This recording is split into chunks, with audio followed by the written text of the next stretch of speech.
Hospitais são espaços indiscutivelmente científicos.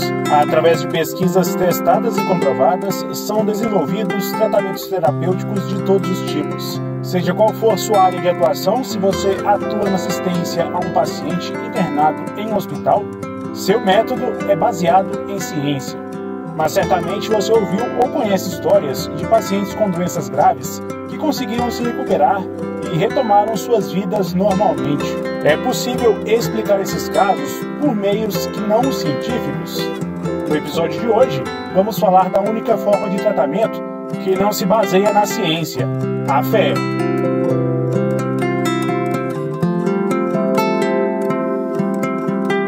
Hoje nosso papo é sobre um tema que tem se mostrado um aliado poderoso da medicina, a espiritualidade. Você vai conhecer as pessoas que se dedicam a levar acolhimento através de palavras de fé e o trabalho da assistência espiritual no tratamento dos pacientes internados no Hospital Estadual Dr. Alberto Rassi, o HGG.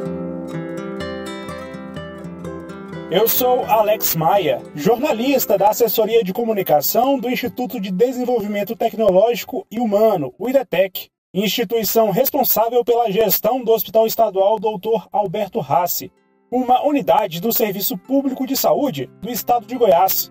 Você está ouvindo o Vozes do HGG, um podcast que apresenta os serviços oferecidos por este hospital. Episódio de hoje: Espiritualidade e Fé.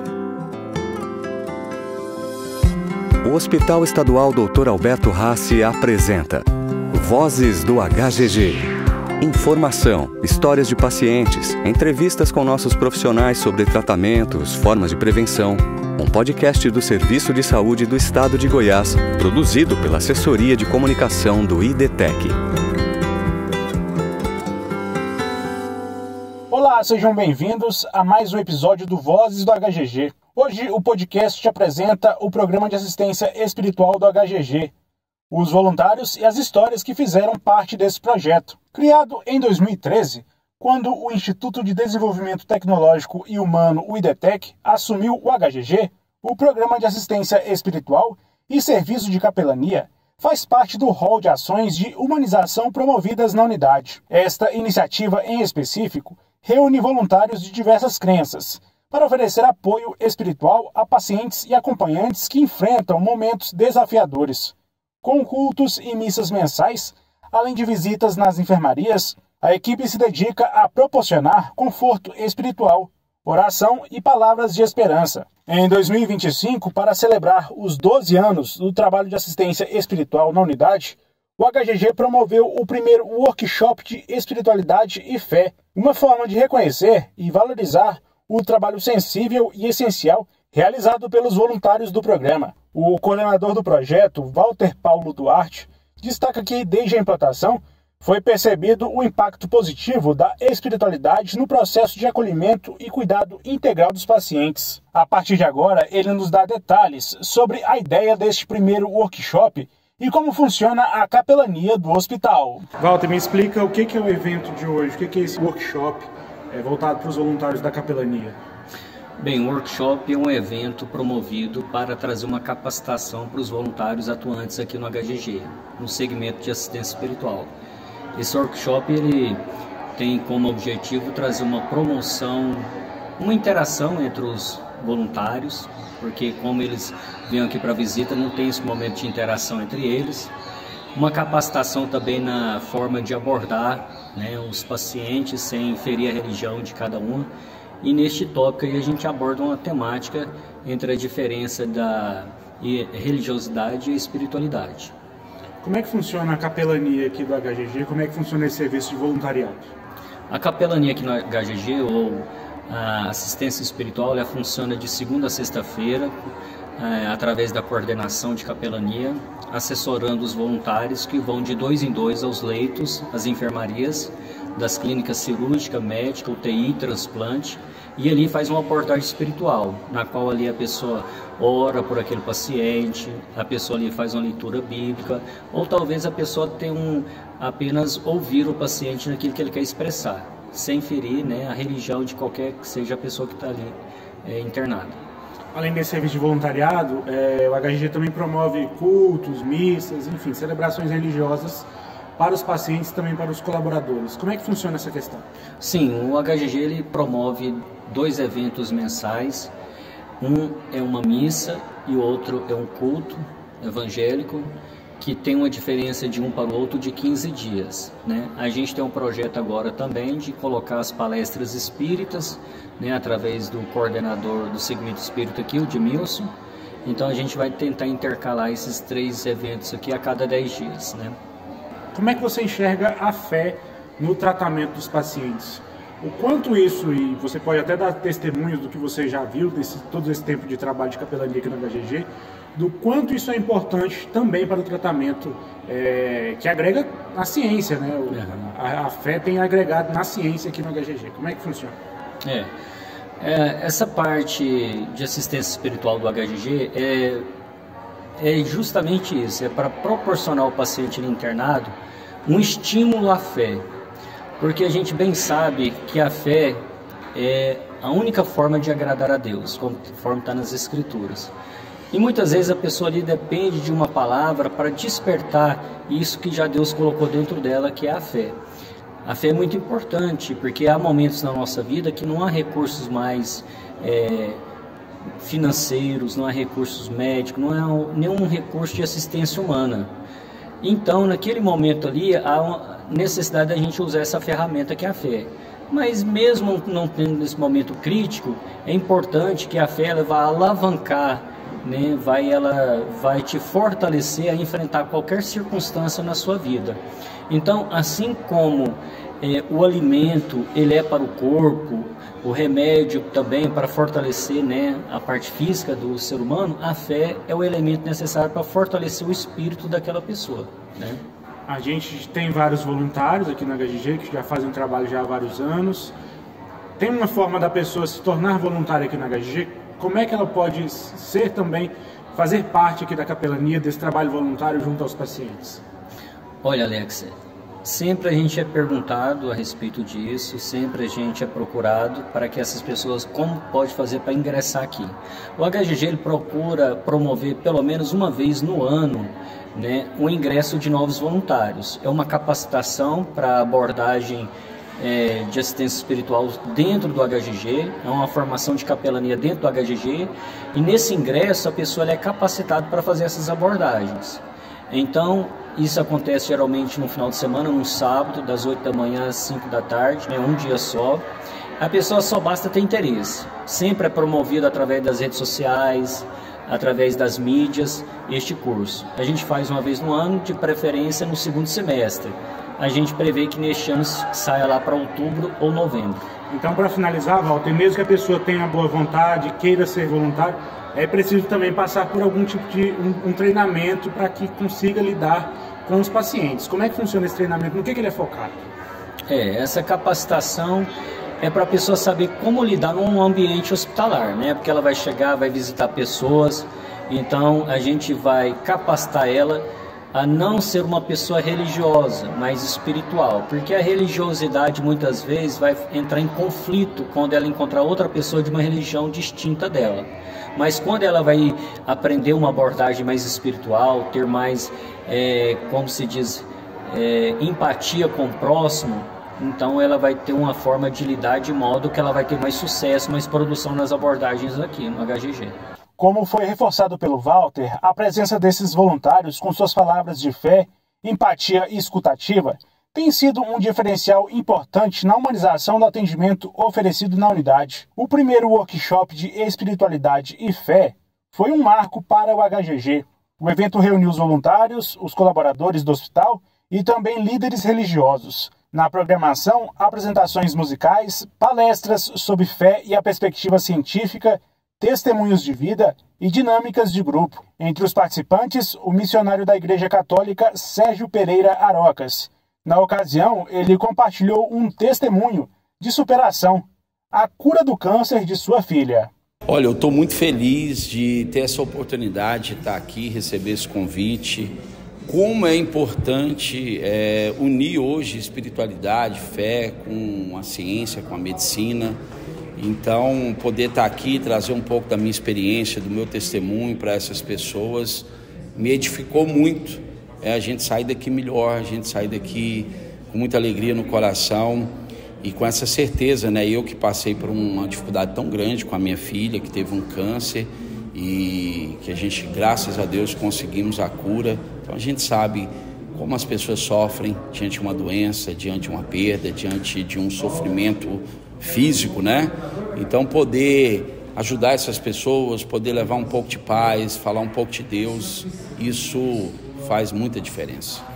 A palavra de Deus fala que a fé é o fundamento da esperança. Quando a esperança morre, o ser humano vai junto. Então, o mais importante é você ter a esperança de que tudo vai mudar, que Deus tem o melhor para nós e que nós podemos vencer todas as coisas se a gente acreditar nele e buscar a face dele.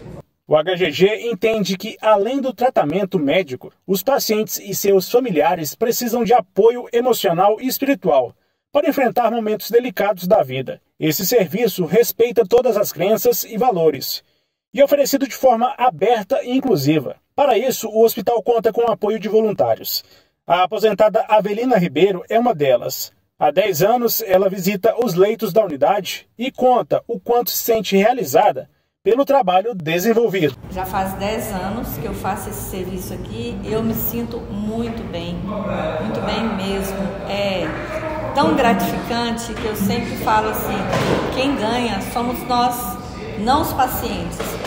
Se bem que nós temos a consciência de que os pacientes precisam muito dessas visitas, porque nós vemos, ouvimos e percebemos neles a alegria que eles têm de receber nossas visitas. Muitas vezes eles mudam de opinião, mudam de aspecto, até aspecto físico, sabe? Aquela pessoa que está muito triste porque está aqui internado, porque está doente, sofrendo, a pessoa muda, até muda de expressão, muda a expressão, por nos receber, por nos ouvir. E tem um outro detalhe muito importante aqui. Aqui a gente mais ouve do que fala. Nós viemos às vezes aqui para ouvir os pacientes e não para falar para eles, falar com eles, né? Eles contam história, eles falam da vida deles, eles põem para fora muitas coisas que estão dentro deles. Agora mesmo a gente ouviu aqui numa palestra sobre pessoas que estão internadas e que está assim no fim da vida. Tinha um paciente aqui internado, ele estava com câncer. Todas as quinta-feiras, quando a gente vinha, ele recebia a gente numa alegria que a gente achava assim, na próxima quinta, hora que chegarmos lá, ele teve alta. Tão bem que ele estava e que ele ficava, era uma força, que ele passava essa força dele pra gente. E não demorou umas 3 semanas, ele faleceu. Esse faleceu assim, consciente que a vida era linda, maravilhosa, apesar da doença que ele tinha. Então isso me marcou muito. É um dos pacientes que marcou aqui no HGG. E muitos outros, e muitas histórias tristes que a gente ouviu aqui dentro, né? Que a gente pôde presenciar. Quantas vezes, né, somos chamados ali nos cuidados paliativos para fazer uma abordagem com uma pessoa que está no fim, naquele dia. E é muito triste, mas a gente tem que ser firme e levar a esperança para eles, para o coração deles. Outra voluntária é a cabeleireira Lucineide Orvalho Rodrigues. Há 6 anos, em todas as segundas-feiras, ela visita pacientes internados. Em uma dessas visitas, uma história que ela não consegue esquecer. Tem uma que até hoje me marcou muito, fico até arrepiada. Eu tinha entrado no quarto para essa visita e aí tinha uma jovem senhora e o paciente também era jovem também. Não um jovenzinho, mas era jovem os dois. E aí começamos a conversar e aí eu percebi, ela foi falando do problema dele e aí eu fui ficando interessada. Aí eu fui instigando ela a falar mais, né? Aí ela foi dizendo que era um problema, era uma doença degenerativa, etc, etc. E aí, em determinado momento, eu olhei para ele estava com aquele olhar meio assim perdido. Aí eu disse para ela, ele está escutando o que a gente está falando? Aí ela falou, sim, tá. Aí foi quando ela repetiu, a doença é degenerativa, mas a audição dele está boa. E a doença dele era uma doença parecida com a doença que meu marido teve. Meu marido teve, eu sou viúva, ele teve esclerose amiotrópica lateral. Eu perguntei para ela, ele fala? Ela disse, não, ele não fala. A gente tá com dificuldade, porque eu tenho que trabalhar e eu tenho uma filha que está me ajudando a cuidar dele. Aí eu falei, nossa, complicado, né? Porque assim, seria tão bom se você encontrasse um jeito para ele falar. Você já pensou assim em criar assim letras, até formar uma palavra para ele poder conversar com você e então ele se comunicar, porque aí você vai saber se ele está sentindo dor, se ele não está, se ele está querendo comer, se ele não está, se está bom para ele daquele jeito, se ele está com medo ou não está, né? Aí foi quando eu disse, eu posso conversar um pouquinho com ele? Ela disse, pode. Aí eu virei e disse para ele, e aí, meu irmão, como você está? A gente está aqui hoje fazendo uma visita para você e você estava ouvindo aí a nossa conversa, né? Então, eu gostaria, assim, que você melhorasse, que você ficasse bem, ficasse bom, e que encontrasse um jeito para que você se comunicasse com ela, para facilitar mais a sua vida. Porque eu posso imaginar o quanto está sendo difícil para você sem essa comunicação. Aí as lágrimas desceram no rosto dele. Aí eu finalizei com ele a frase, ali antes da prece, que ele fosse forte, que ele fosse corajoso, que ele se colocasse na posição de um soldado valente, que não foge da batalha quando ela se torna acesa, que ele não estava sozinho. E fiz a prece e saí dali assim muito tocada, porque até então alguém não havia dito para ela encontrar um jeito dele se comunicar. E quando ele olhou para mim, eu percebi que ele é como se ele dissesse, graças a Deus, alguém disse o que eu estava precisando dizer e não tinha condição de dizer. Então aquele dia foi um dia muito importante na minha vida. Aquele dia ele respondeu todas as dificuldades que a gente passa, né, para vir. Às vezes você não está bem, mas você fez o compromisso, você tem que ir. Tem as lutas do dia a dia, às vezes você entra num quarto, o paciente às vezes até te trata mal, não te dá a menor atenção. Então, isso se tornou tão pequeno diante daquele momento ali que eu fui uma peça importante para ele. Como se a senhora tivesse sido uma ferramenta, né? Isso, exatamente, uma ferramenta que virasse a chave e uma porta pudesse se abrir, né? Porque naquele momento eu imaginei meu marido na cadeira de roda, e se ele não pudesse, se ele não tivesse recebido de mim a atenção que eu dei, e se ele não se comunicasse, como teria sido se eu não tivesse tido tino para ajudá-lo? Como teria sido muito mais difícil para ele suportar aquela doença e estar numa cadeira de roda ou preso numa cama. Os benefícios da espiritualidade no ambiente hospitalar vão desde a redução da ansiedade à melhoria da adesão ao tratamento. Muitos pacientes relatam que esses momentos trazem esperança, serenidade e força para enfrentar as etapas do processo de cura. E não são apenas os pacientes que se beneficiam. Familiares e até profissionais de saúde encontram na assistência espiritual um espaço de apoio e equilíbrio. O médico psiquiatra do HGG, Leonardo Prestes, relata que a fé também ajuda os médicos a lidar com o sofrimento, a encontrar sentido no trabalho e a ter esperança, além de amenizar a carga emocional envolvida durante o tratamento. Vozes do HGG. Entrevista. Muita gente não associa a fé à ciência, mas tem a ver, né? Uma coisa ajuda a outra. E como, né? Houve uma separação durante o Renascimento, né, por posturas falhas que existiam, e depois disso houve um preconceito muito grande. Mas as pessoas, se você for estudar a história um pouco mais profundamente e analisar de um ponto de vista não dogmático, os grandes pesquisadores que existiram durante a Idade Média, e muitos existiram, eram religiosos, tanto no mundo ocidental, né, onde eram os monges, padres, né, e no mundo oriental, digamos assim, eram muitas pessoas ligadas à fé islâmica, que eram mulás, ou seja, professavam a fé islâmica, e eram grandes estudiosos, química, física, medicina, etc, etc, etc.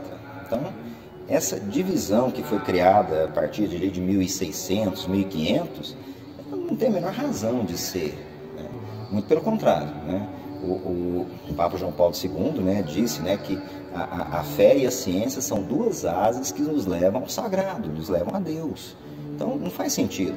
Agora, devemos encarar a fé com um certo rigor científico, não com a frieza científica, mas com rigor, e vice-versa. Quando nós começamos qualquer pesquisa, nós temos fé.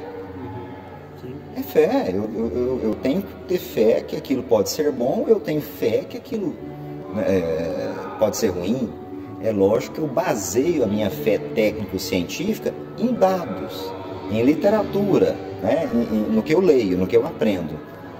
A fé religiosa, a fé no sagrado, também ela nasce de estudo, de dedicação, de conhecimento, né? Não é simplesmente decorar e ficar quase que simplesmente repetindo palavras ao léu. Não, é necessário ler, sentir, estudar, compreender. Então, no fundo, quando tiramos os nossos preconceitos, fé e ciência são muito mais irmãs do que antagonistas. E me fala um pouco, doutor, sobre o tratamento. Quando pacientes chegam aqui desacreditados, a gente às vezes, o hospital, por ser um hospital de alta complexidade, então vem casos assim, bastante tensos, pacientes que ficam muitos dias aqui. O quanto a fé, na opinião do senhor, ajuda a medicina no tratamento a esses pacientes mais complexos? Olha, ajuda demais, Alex, dos dois lados, tanto de quem cuida, de quem é cuidado. De quem é cuidado, a fé nos dá sentido. Fé dá sentido, sem fanatismo. A fé nos ajuda a ter um sentido até naquele sofrimento, na dor e tudo mais. A fé, bem empregada, ela nos ajuda a acreditar que aquela dor, aquela doença, por mais demorada que seja, o que quer que seja, pode ter um final que seja bom. E à medida que nós aprimoramos a fé, a gente entende que nem sempre é bom de como eu entendo. Mas na verdade é bom conforme Deus ou o universo entende que seja melhor. Isso faz com que a nossa carga, né, o nosso fardo seja mais leve, né? Isso para o paciente. Para nós que cuidamos, é muito importante, porque nós também sofremos com o sofrimento deles, né? Sofremos porque muitas vezes acreditamos que a falta de sucesso, que nós acreditamos que seja sucesso, seja culpa nossa. E quando nós acreditamos que fazemos parte de algo muito maior, né, nós vamos empregando os nossos esforços, nós acreditamos mais nos nossos esforços e não ficamos mais tão presos a apenas aquele resultado imediato. Não, nós começamos a compreender que nós fazemos parte de algo muito maior. Que se eu não conseguir ajudar da forma que eu achei que era melhor, todo aquele processo nos serviu de aprendizado, nos serviu para algum crescimento, mesmo aquela dor toda que o nosso irmão, que o nosso paciente sofreu e que nós sofremos juntos, que sirva para o nosso engrandecimento perante, né, o sagrado, perante o universo, no que eu acredito, perante Deus, nosso Pai. Doutor, muito obrigado então pela entrevista. Eu que agradeço. A espiritualidade não substitui o tratamento médico, mas complementa. É como se fosse oferecido ao paciente um suporte extra, que ajuda a atravessar momentos de fragilidade com mais serenidade. A espiritualidade, quando respeitada e valorizada, pode ser uma aliada poderosa no processo de cura e no fortalecimento da saúde. Afinal, cuidar da vida é também cuidar da alma. Este foi o Vozes do HGG. Até o próximo episódio.